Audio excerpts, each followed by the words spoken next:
share my screen. And let's get right to the questions. Okay? So I'm just going to briefly go over the questions and just, give you a little idea and give you a little bit of my perspective, right? So the first one, ballot question number 1. This proposal would amend the city charter to give voters the choice of ranking up to 5 candidates in a primary and a special election for mayor, public advocate, comptroller, borough president, and city council beginning in January 2021. If voters still want to choose just one candidate, they can. Okay, so you still have the option. I'm not going to go over all of it. I'm going to link it in the description box and you can go over all of it, right? Here's my opinion.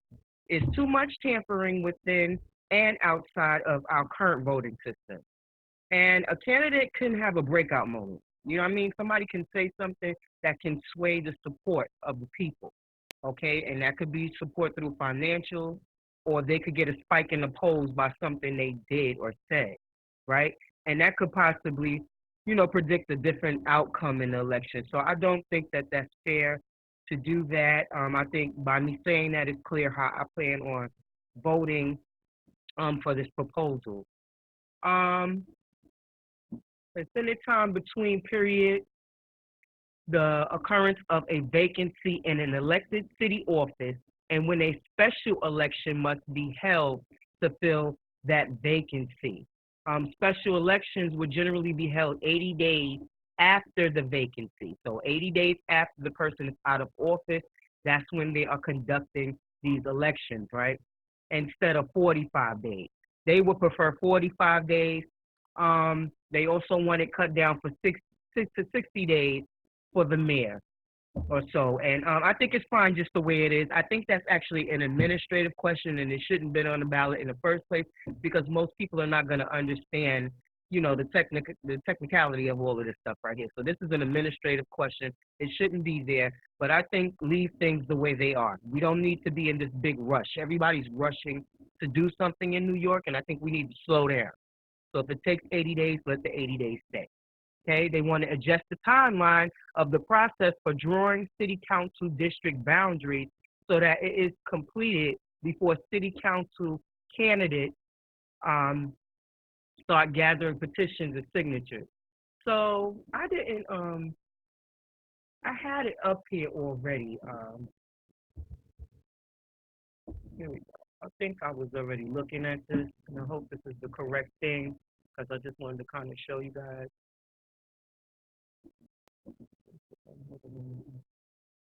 Get out my way. This is the one we need. And they're talking about the redistricting of the council and everything. This thing just popped up. Okay, here we go.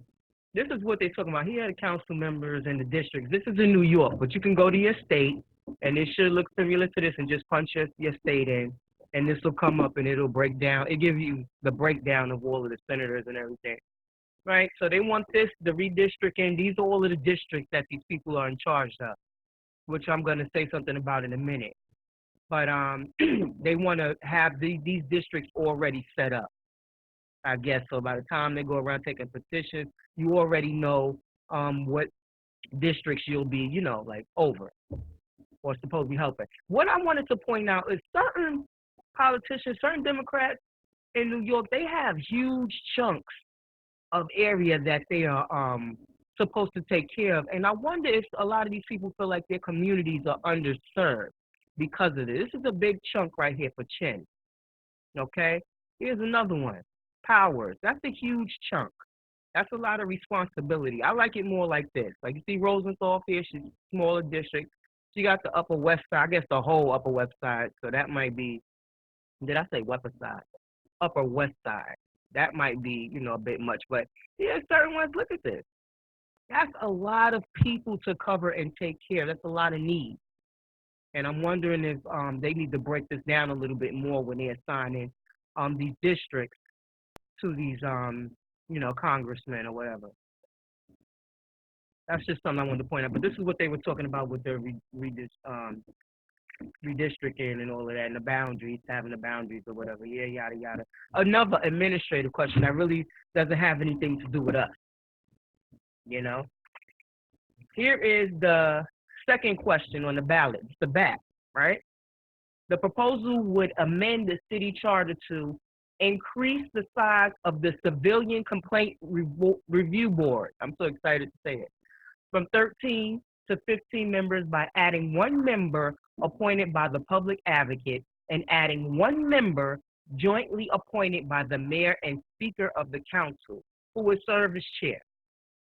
Okay, so this is a good thing. The good thing is we'll get two more members that aren't, like politicians or whatever. The bad thing about that is we don't get to pick the people. And I think the people, us, the citizens of New York, should be allowed to choose who we want to represent us. I think there should be one from the poor district and one from the upper middle class district if you want to be fair about that. But we definitely need a strong representative who's going to really speak to our issues.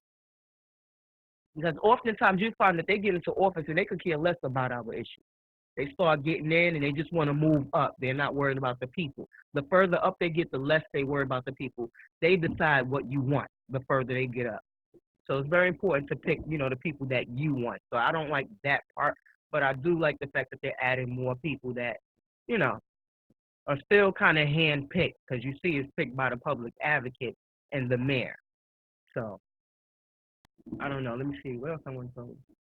Require that the police commissioner provide the CCRB with a written explanation when the police commissioner intends to depart or has departed from discipline recommended by the CCRB or by the police department deputy or assistant. Actually, they should all come to a consensus. There shouldn't be any need for any back and forth. Like if the city, the civilian complaint board should come together with the police and they should make a decision in unison so that there is no back and forth, because that's just wasting time, all this chitter chatter back and forth. And somebody's going to have to grab the PBA president and rein him in. Something that's going to have to be done. It says, allow the the complaint review board, to investigate the truthfulness of any material statement that is made within the course of the CCRB's investigation or resolution of a complaint by a police officer who is the subject of that complaint, and recommended discipline against the police officer where appropriate. Allow the CCRB members by a majority vote to delegate the board's power to issue and seek enforcement of subpoenas to compel the attendance of witnesses and the protection of records of its investigation to the CCRB executive director. So yeah, we definitely should have a voice on this. We definitely want somebody that we chose, but we're not going to get that option. So again, this is administrative. This is just the show. This is something that they could have done behind, the scenes, if we're really not going to get to pick the people who will represent us. Okay, so I'm going to vote yes on this. You vote how you want to vote. Let's go to 3. Ballot question 3. This proposal would amend the city charter to prohibit city elected officials and senior appointed officials from appearing before the agency or, in certain cases, the branch of government they serve in for 2 years after they leave city service, instead of 1 current year. This change will be applicable to persons who leave elected office or city employment after January. No. Why should we do? Why would we do that? When people leave office, they're free to do whatever they want to do, and if they want to go out and talk to the public, they should be able to do so. Why are you worried about it? Why are you concerned? Why do you have to wait 2 years? What's going to happen in those 2 years? You think they're going to forget? I don't know. Okay, right here it says change the membership of the Conflicts of Interest Board by replacing 2 of the members currently appointed by the mayor with 1 member appointed by the comptroller and 1 member appointed by the public advocate. I think that is very fair, and I think that is the responsible thing to do. You definitely need the public advocate and the comptroller on the conflict of interest board. If not, you just have a whole bunch of people that the mayor selected, and they'll pretty much go along with whatever the mayor wants. Okay? They want to also prohibit members of the COIB from participating in campaigns for local elected office and reduce the maximum amount of money that members can contribute in each election cycle to the amount that candidates can receive from those doing business with the city. $400 or less, depending on the office, which is good. And I don't think anybody from the Conflict of Interest Board should be giving any money to anybody's campaign. They should just be barred from doing it. You're on this particular board, people could come to you, whether it's 400 or not. They could find a way to say, okay, I'll give you 400 and find 20 other people to give you 400 or however that may go. If people want to get something done, they're going to find a way to get it done. So why not just bar them from making any campaign contributions, the donations to anyone? That would make sense until you're off the board. Okay, save yourself some money. Require that the citywide director of the Minority and Women-Owned Business Enterprise program report directly to the mayor, and require further that such director be supported by a mayoral office. Why? I would like to know why. Like I don't know why. Why would you want to do that? So now you're gonna give complete control to the mayor over minority-owned businesses, which directions they're gonna go in, where they can get loans. Well, why would you want to know? Why would you want to do that? I don't know. I don't know. That's what I mean. Like sometimes these proposals they write are cut clear and dry, and then some of them they add things into it. Like they do a bill.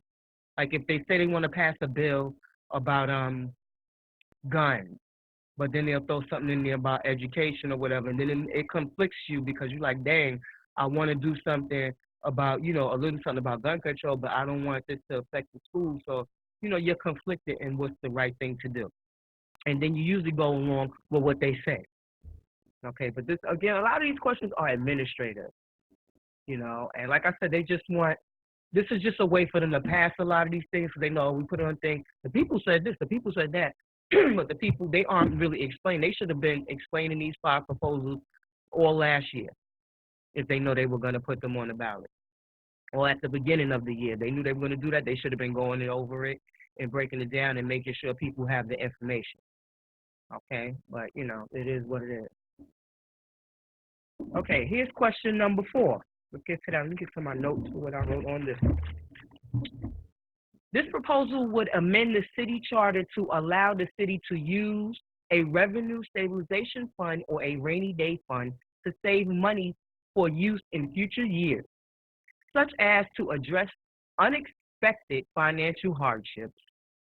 Changes to state law will also be needed for this rainy day fund to be usable. No, we don't need a rainy day fund. You collect taxes, and the tax revenue is supposed to go towards whatever the city needs. Financial hardship, whatever. What financial hardship? Why are you having financial hardships? What's causing a lot of the financial hardships? And what are you going to do about it to change it so that these financial hardships go away? What are you going to do? You don't hear about that, but this is what they want to do. They want to take more money and make a rainy day fund, and nobody will know anything about this money. We won't be able to track it and see how it's we won't. And it makes absolutely no sense. New York is one of the most expensive cities to live in, and now you want more money to do what? People are struggling in this city. They're doing everything they can to make it for the rich, while at the same time running the rich off. A lot of celebrities have left. Now they're running off Trump. Trump is a huge name in New York, and he brings a lot of business in. Now they're running him off. So you keep running off the business people. These people seem to think like money grows on trees. But if you keep running the rich people off, how are you going to pay for anything? Because they pay the majority of the taxes. These people are worried about their investments and, other entities. But they pay, their personal taxes, they pay a lot. If not, the city wouldn't function. You wouldn't have police. You wouldn't have schools. You wouldn't have anything. They're not coming out of, they're not getting all this revenue from poor people. Just so you know. So, yeah, I don't know. Okay, did I finish going over this one? Set minimum budgets for public. Okay, this is something else I wanted to go over that I don't like. And this is what I mean about doing things to like poor people, right? Set minimum budgets for the public advocate and borough president. The budget for each office will be at least as high as its fiscal year 2020 budget, adjusted annually by the lesser of the inflation rate or the percentage change in the city's total expense budget, excluding certain components, unless the mayor determines that a lower budget is physically necessary. So here's the thing for me about this, right? You notice they singled out the public advocate and the borough president. They do most of the footwork. They are the ones that you will see on the ground. They are the ones that people are calling them 24/7. Can you come here? Can you do this? Can you help me with that? They put a lot of blood, sweat, and tears into the street.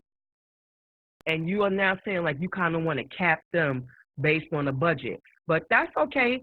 That's okay if that's going to take effect for the mayor, for the governor, for the controller, for everybody else. As long as everybody is going to have that same experience, then that's cool with me. Because at the end of the day, we never know what our children want to do. You never know. You yourself might want to run, for one of these positions. And why shouldn't you get paid a decent salary? Because these positions are very demanding. People are calling public advocates all day. People are calling borough presidents all day. All day. Since we've had a public advocate all day, I know he gets thousands of calls all day. And our borough president be all over the place. He used to be he had to come on Channel 12 News and dedicate one whole damn day just to, try to listen to what people want, to see if he was, fulfilling his job or whatever. So that's a tough job. So we're going to base it on the budget. And I don't know about that. I don't know if that's fair or not. I guess that will be up to the public advocate and the borough president to express, but I don't like it. If it's not going to go full circle, then no, you don't get to pick out these two positions and say, well, we're going to cap your salary if we don't bring in the revenue that we want to bring in. Meanwhile, they skimming and scamming off of every damn thing. Okay? Require the mayor to submit a non-property tax revenue estimate to the city council by April 26th instead of June 5th. The mayor may submit an updated estimate after that date, but must explain why the updated estimate was physically necessary if the update is submitted after May 25th.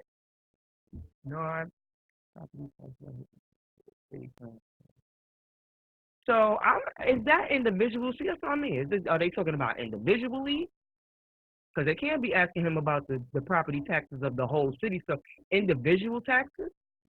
Is that what they're talking about? And why? I mean, why is that on the I don't know.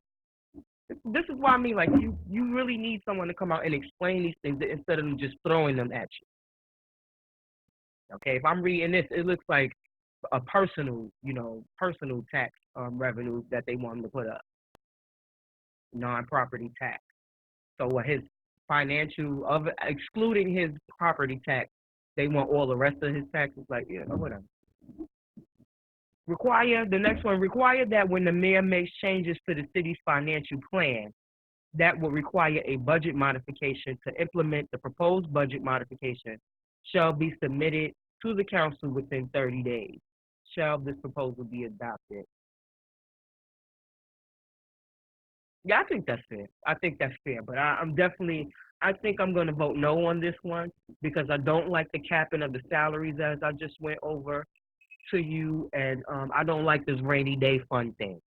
I don't know, rainy day. It just sounds kind of screwy for professionals to be drumming up something like a rain. That sounds like something you do with the kids, or something a woman does. Like, oh, I really want to buy these West boots. I'm gonna put this money away for a rainy day boot day, whatever, something like that.